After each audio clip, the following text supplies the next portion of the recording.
కొంతమంది భార్యాభర్తలు చెప్తుంటారండి. ఒకళ్ళకి మార్నింగ్ షిఫ్ట్, ఒకళ్ళకి నైట్ షిఫ్ట్.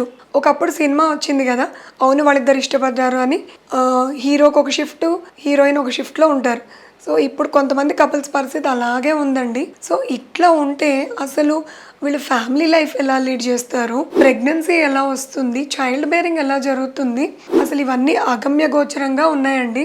అయితే ఈ నైట్ షిఫ్ట్స్ వల్ల కొత్తగా వచ్చే ప్రాబ్లమ్స్ ఏంటంటే కొంతమందికి స్లీప్ సైకిల్ అనేది పూర్తిగా డిస్టర్బ్ అయిపోయి సో ఇప్పుడు మనకేంటంటే మనము డీప్ స్లీప్లో ఉన్నప్పుడు మెలటోనిన్ అనే హార్మోన్ రిలీజ్ అవుతుంది.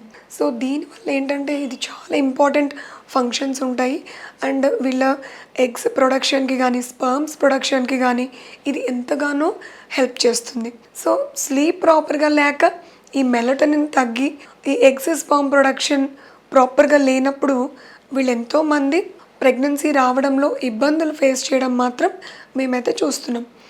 అయితే వీళ్ళు ఏమంటారు, మేడం మేము ఏం చేస్తాం, మాకు ఈ షిఫ్ట్స్ని మేము తప్పించుకోలేం కదా అని అంటారు. సో ఇటువంటి వాళ్ళకి మనం రెమెడీస్ చూద్దాం.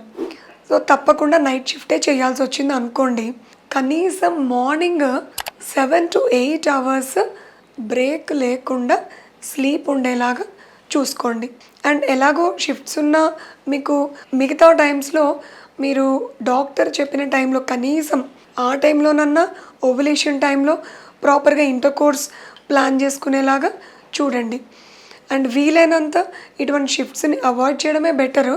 బట్ ఇంకా తప్పని పరిస్థితుల్లో ప్రత్యామ్నాయాలు వెతుక్కోవడం లేదంటే డాక్టర్ సలహా మేరకు ఏ టైంలో ఓవులేషన్ అవుతుందో తెలుసుకోవడం వంటివి కూడా చేయొచ్చు.